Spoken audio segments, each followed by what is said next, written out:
Hello guys, welcome back to our YouTube channel. तो देखिए, मैं आपका दोस्त अभय आज आप लोगों के साथ लेकर आया हूँ वीडियो, जिसमें आज हम देखने वाले हैं जो भी सेमेस्टर 6 के दिल्ली यूनिवर्सिटी के स्टूडेंट हैं जिनके भी पास कॉर्पोरेट गवर्नेंस का सब्जेक्ट है, उन सभी के लिए आज की वीडियो होने वाली है।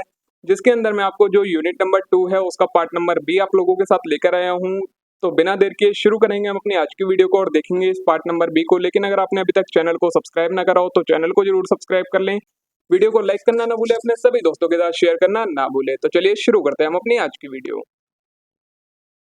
आज की वीडियो में हमें देखना है इनसाइडर ट्रेडिंग और इससे आगे का कंसेप्ट। इससे पहले का जो भी कंसेप्ट है वो हम वीडियो के पार्ट नंबर 1 के अंदर कवर कर चुके हैं। अगर आपने अभी तक नहीं देखी है तो चैनल पर वो वीडियो अपलोड हो रखी है, प्लेलिस्ट में आपको मिल जाएगी, वहां से आप उसे देख सकते हैं।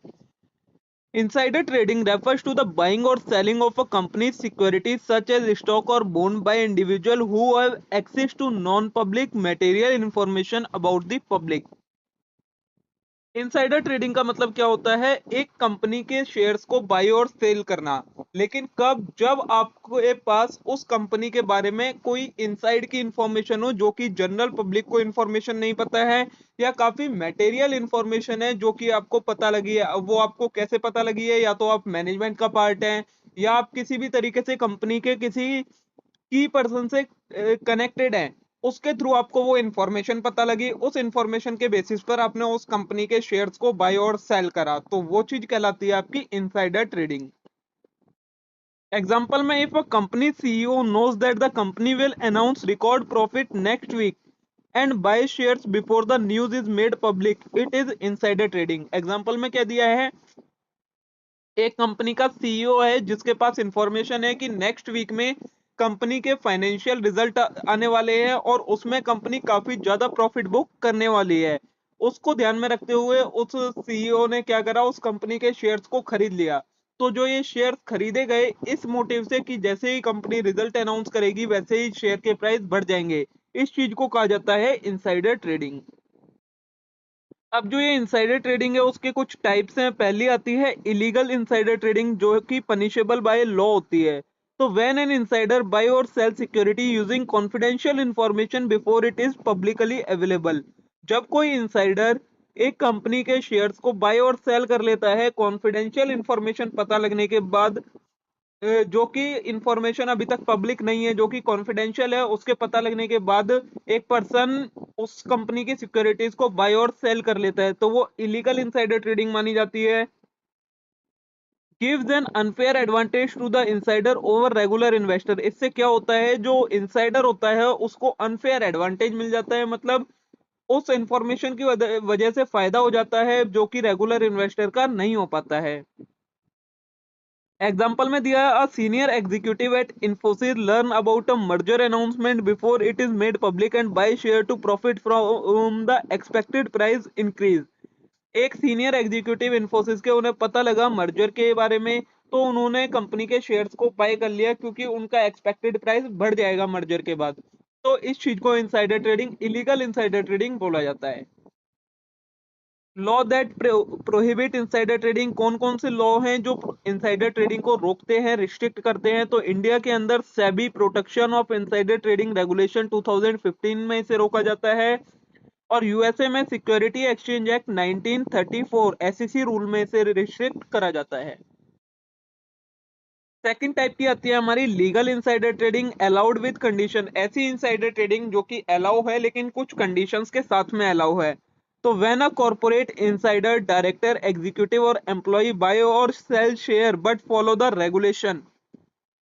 जब एक कंपनी का कोई इंटरनल मैनेजमेंट का पर्सन शेयर्स को बाय या सेल करता है लेकिन रेगुलेशंस को मीट आउट करके, तो वो चीज आपकी लीगल इनसाइडर मानी जाती है, इलीगल नहीं मानी जाती है। The transaction is reported to the stock exchange and regulatory bodies. जो ये ट्रांजेक्शन होती है वो किसको पता होती है? सेबी और एक्सचेंज, जो स्टॉक एक्सचेंज है या फिर रेगुलेटरी बॉडीज है, उनको ये ट्रांजेक्शन का पता होता है। एग्जाम्पल में, the CEO of Tata Motor buy company share and disclose the transaction to SEBI as per regulation. Tata Motor के शेयर सीईओ ने कंपनी के शेयर खरीद लिए और इसके बारे में उन्होंने सेबी को भी बता दिया, तो फिर ये एक लीगल इनसाइडर ट्रेडिंग मानी जाएगी, इलीगल नहीं मानी जाएगी। अब नेक्स्ट टॉपिक है हमारा whistle blowing. Whistleblowing refers to the act of an employee, insider, or third party reporting unethical, illegal or improper conduct within an organization. Whistleblowing का मतलब क्या होता है? जब एक कंपनी का कोई एम्प्लॉय, कंपनी का कोई इंसाइडर मतलब मैनेजमेंट का कोई पर्सन या फिर कोई थर्ड पार्टी किस चीज के बारे में बताए कि कंपनी के अंदर कोई अनएथिकल, इलीगल और इम्प्रॉपर ऑपरेशंस हो रहे हैं, कंपनी के अंदर ये सारी चीजें इलीगल चीजें हो रही है, अनएथिकल चीजें हो रही हैं, इसके बारे में जब कोई बताए रेगुलेटरी बॉडीज को, सिक्योरिटी एक्सचेंज बोर्ड को या जो भी उनकी ऑथराइज्ड अथॉरिटी है उसे, तो फिर इस प्रोसेस को कहा जाता है आपका विसल ब्लोइंग का प्रोसेस।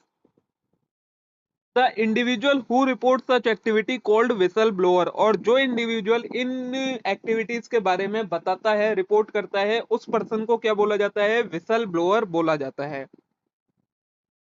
एग्जाम्पल में an accountant at a company discover that the financial statement are being manipulated to show inflated profit and report this to SEBI, this is whistle blowing.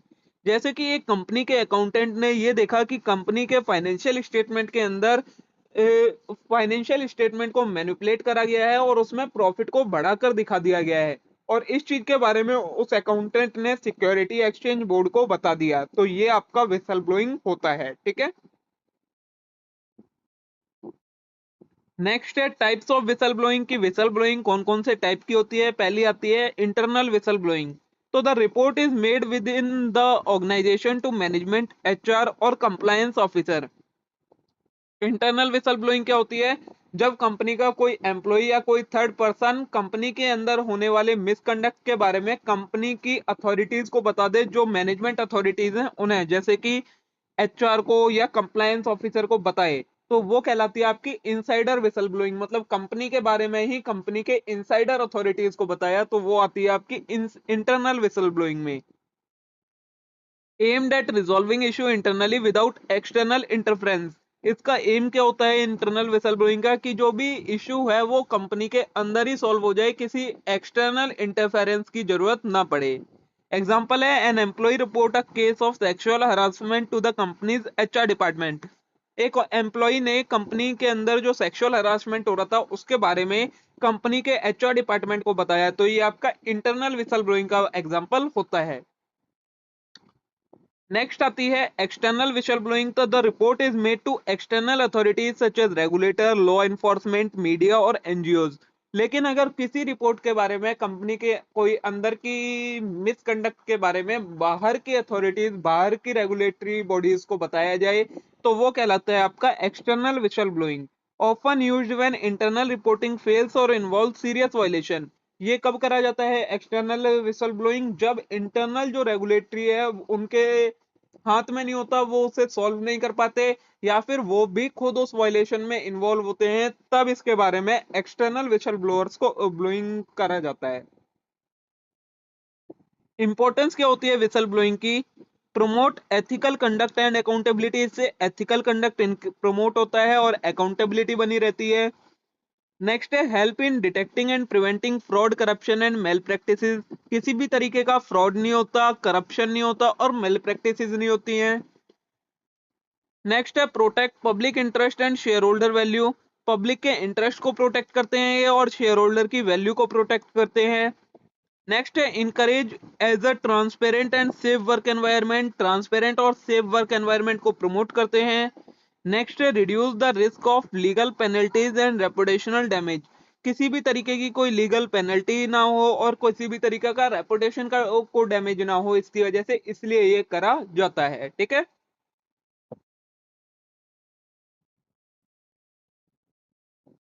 Next is whistle blowing process. की whistle blowing का क्या process होता है?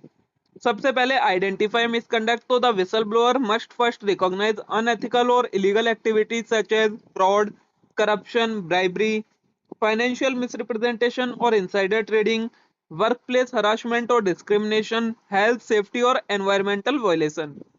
जो whistle blower होता है उसे सबसे पहले मिसकंडक्ट या जो अनएथिकल एक्टिविटी हो रही है ऑर्गेनाइजेशन के अंदर उसे आइडेंटिफाई करना होता है। अब किस किस चीज के लिए विसल ब्लोइंग की जा सकती है?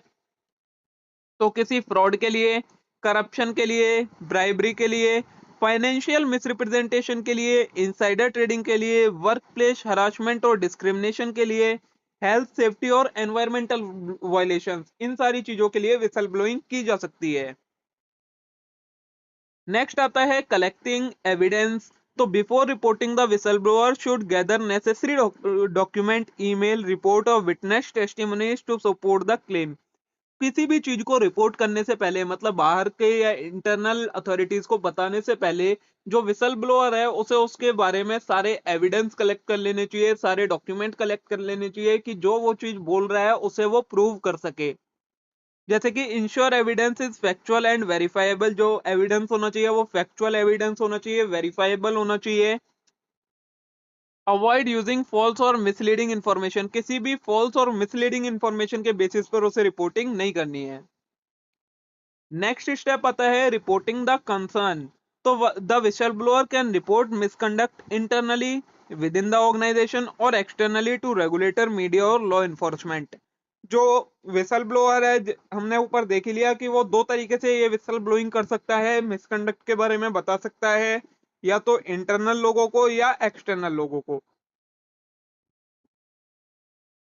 इंटरनल रिपोर्टिंग चैनल में कौन आ जाता है? Reporting to HR, ethic committee और compliance officer, using anonymous reporting system, hotlines, email, whistle blower portal, reporting to supervisor और हायर मैनेजमेंट, इन सारों को ये इंटरनल रिपोर्टिंग कर सकता है। एक्सटर्नल रिपोर्टिंग में कौन कौन आ जाता है? Regulatory bodies like SEBI, SEC, corporate watchdog, या फिर लॉ इन्फोर्समेंट एजेंसीज आ सकती हैं, या फिर मीडिया आ सकती है। स्टेप 4 क्या आता है हमारा? Investigation process. तो once a complain is filed, the organisation और regulatory body must appoint an investigation team, internal audit, compliance team और इंडिपेंडेंट अथॉरिटी। एक बार अगर कोई कंप्लेन फाइल हो जाती है तो ऑर्गेनाइजेशन को क्या करना चाहिए? किसी एक इन्वेस्टिगेशन टीम को अपॉइंट करना चाहिए, चाहे वो इंटरनल ऑडिट टीम हो, कंप्लायंस टीम हो या इंडिपेंडेंट कोई अथॉरिटी हो। Maintain confidentiality to protect the whistle blower, whistle blower की आइडेंटिटी के बारे में नहीं बताना चाहिए। Examine evidence and interview witness, evidence जो दिए हैं उसको एग्जामिन करना चाहिए और विटनेस से पूछना चाहिए उसके बारे में। Ensure a fair and unbiased process, और एक फेयर और अनबाइस्ड तरीके से ये सारी चीजें कंडक्ट होनी चाहिए। नेक्स्ट स्टेप आता है टेकिंग करेक्टिव एक्शन। तो after completing the investigation appropriate action are taken. अब अगर एक बार इन्वेस्टिगेशन कंप्लीट हो जाती है तो उस इन्वेस्टिगेशन का जो भी रिजल्ट रहा है उसके बेसिस पर एप्रोप्रिएट एक्शन लेने चाहिए, जैसे कि disciplinary action against guilty individual, suspension, termination, fine, ये सारी चीजें। Policy change to prevent future misconduct, policy में चेंज करना चाहिए कि फ्यूचर में किसी भी दोबारा से इस तरीके का मिसकंडक्ट ना हो। Legal proceeding if required, legal proceeding भी कर सकते हो आप। और whistle blower protection measure are reinforced, और विसल ब्लोअर की प्रोटेक्शन के लिए मेजर्स लिए जाने चाहिए, ठीक है। और लास्ट स्टेप आता है हमारा इसमें whistle blower protection and follow up. Organisation must protect whistle blower from retaliation such as job loss, demotion, harassment और थ्रेट्स। ऑर्गेनाइजेशन को विसल ब्लोअर को प्रोटेक्ट करना चाहिए कि उसे किसी भी तरीके का जॉब लॉस ना हो इसकी वजह से, डिमोशन ना हो उसका, हरासमेंट ना हो उसका, या किसी भी तरीके के उसको थ्रेट्स ना दिए जाएं। Anonymous reporting options should be available, regular follow-up on the case progress, and legal protection under Whistleblower Protection Act 2014 और similar laws। ठीक है, तो ये आपके 6 स्टेप होते हैं विसल ब्लोइंग के प्रोसेस के। नेक्स्ट आता है हमारा challenges faced by whistle blower. जो एक विसल ब्लोअर होता है वो क्या क्या चैलेंजेस फेस करता है?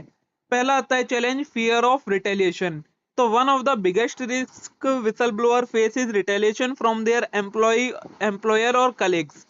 अपने एम्प्लॉयर और कलीग से उसे क्या फेस करना पड़ता है? रिटेलिएशन फेस करना पड़ता है। Many organisation try to silence whistle blower through, काफी ऑर्गेनाइजेशन के अंदर विसल ब्लोअर को शांत करवाने के लिए काफी सारी धमकियां दी जाती हैं, जैसे कि जॉब लॉस टू और डिमोशन, कंपनीज में फायर और lower the rank of whistle blower की। अगर विसल ब्लोअर कुछ भी बताएगा कोई पर्सन इस चीज के इन सारी चीजों के बारे में, तो उसे या तो जॉब से फायर कर दिया जाएगा या फिर उसकी रैंक को कम कर दिया जाएगा, या फिर हरासमेंट एंड डिस्क्रिमिनेशन किया जाता है। तो द विसल ब्लोअर में face work place bullying, exclusion और हॉस्टिलिटी, ये सारी चीजें उसके साथ की जाती है। तो ये पहला चैलेंज आता है विसल ब्लोअर का।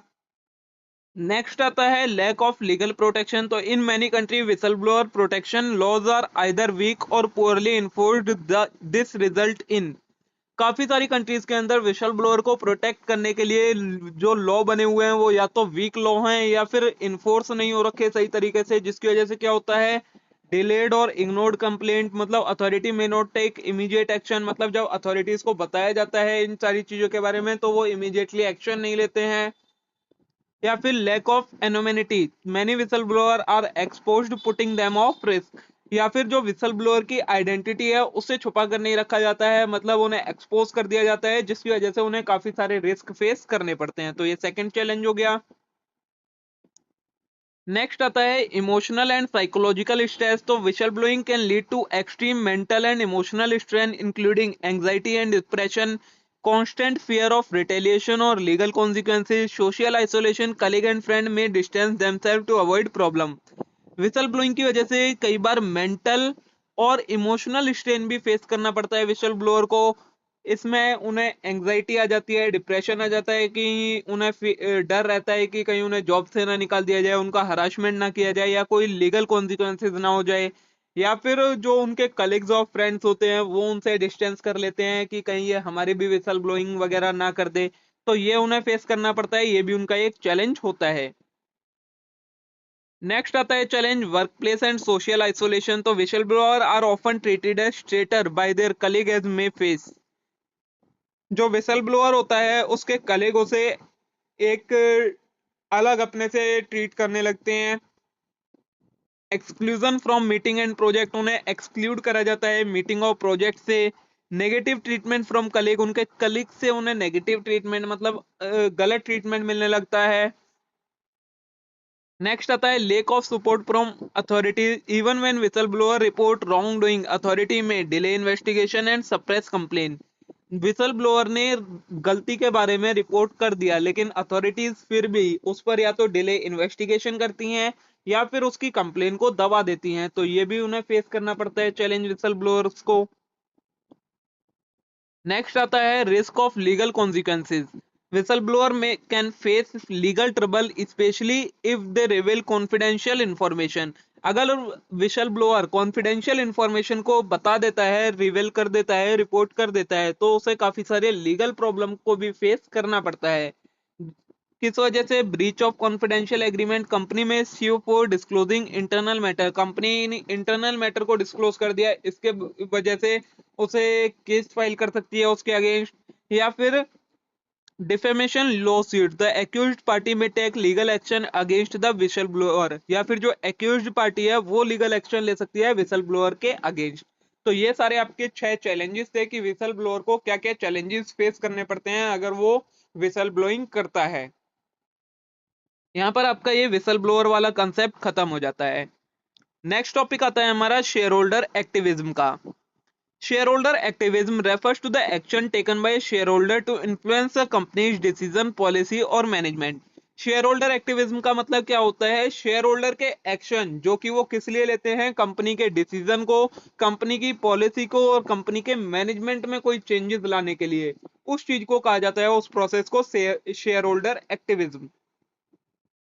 It occurs when shareholders use their right and influence to bring about change that improve corporate governance, financial performance and social responsibility।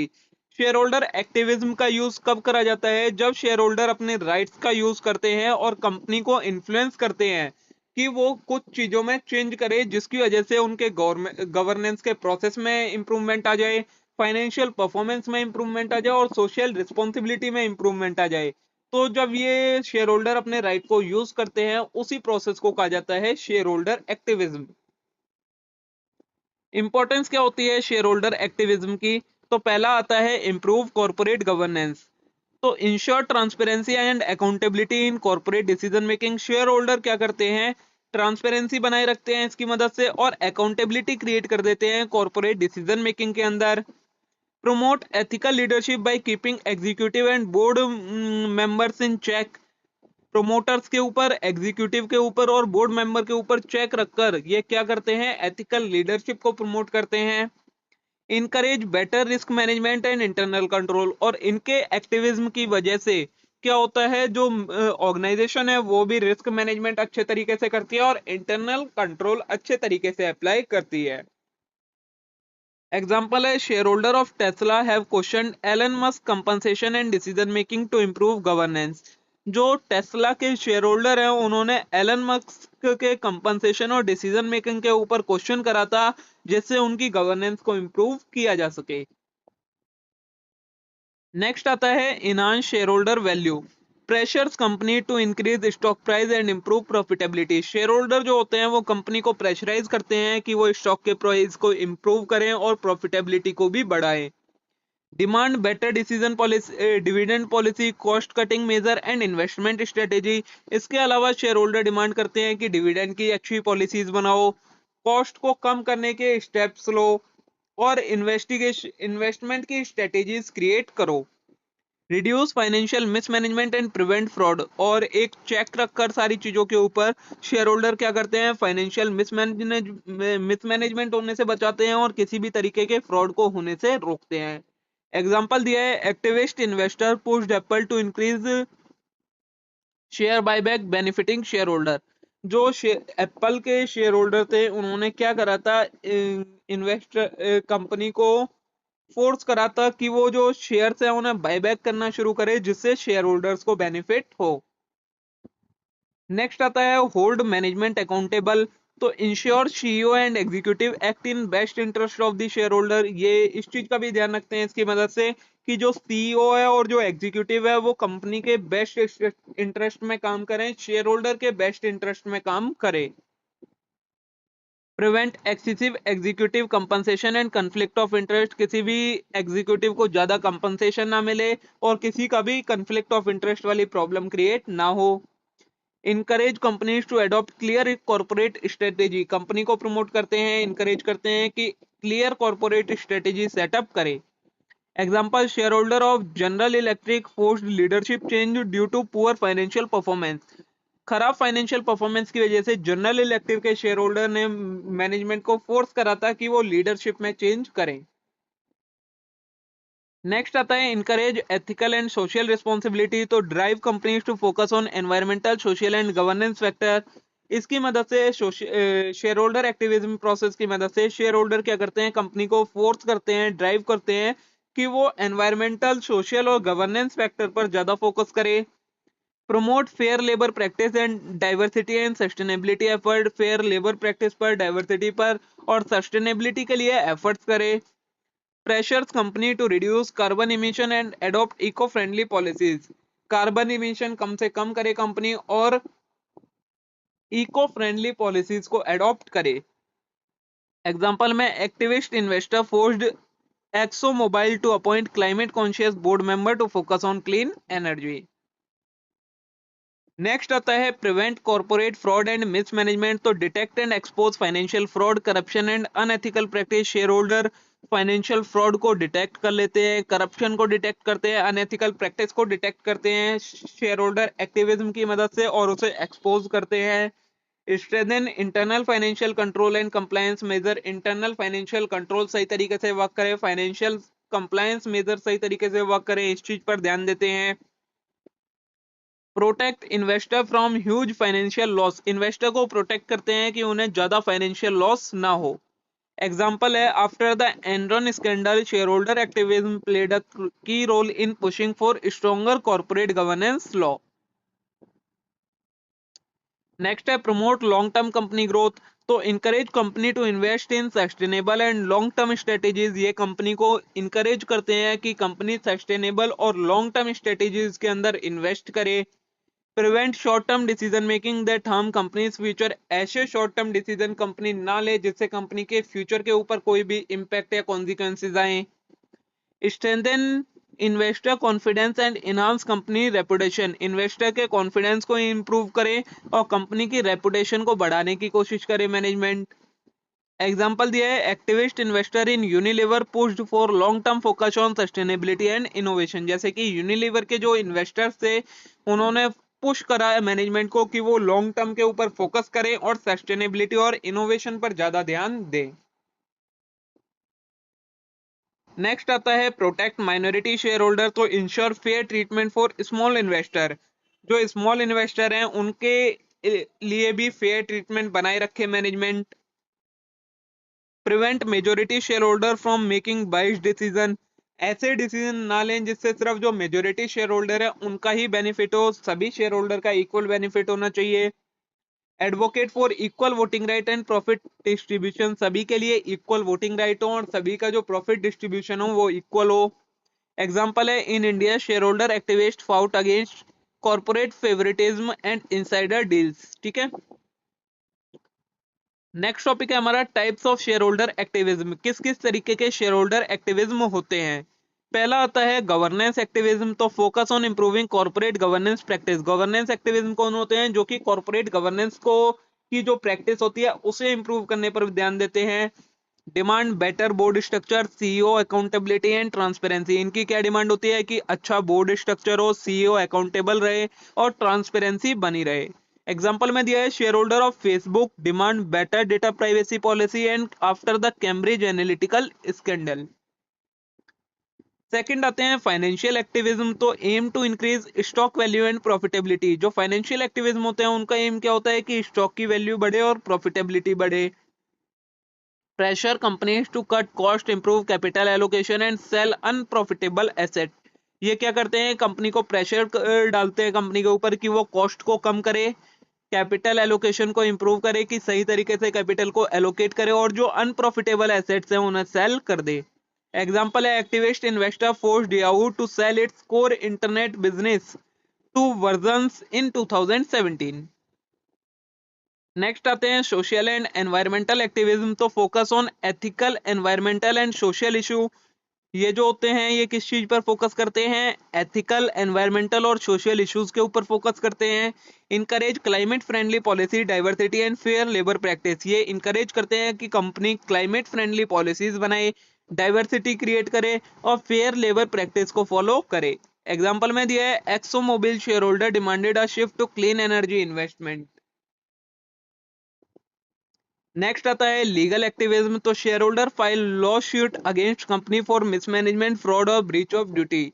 जो लीगल एक्टिविज्म होते हैं वो क्या करते हैं, केस फाइल करते हैं कंपनी के अगेंस्ट अगर किसी भी तरीके का मिसमैनेजमेंट होता है, फ्रॉड होता है या ड्यूटी का ब्रीच होता है। एग्जांपल दिया है in 2001 Enron share holder sued the company for financial fraud. ठीक है, तो ये आपका शेयर होल्डर एक्टिविज्म वाला टॉपिक भी खत्म हो गया की पूरा। वीडियो को हम यहीं पर खत्म करेंगे। इससे आगे का कंटेंट देखेंगे हम इस वीडियो के नेक्स्ट पार्ट में। तब तक के लिए आप आज की इस वीडियो को लाइक करें, चैनल को सब्सक्राइब करना ना भूलें और वीडियो को अपने सभी दोस्तों के साथ शेयर जरूर कर दें। Thank you.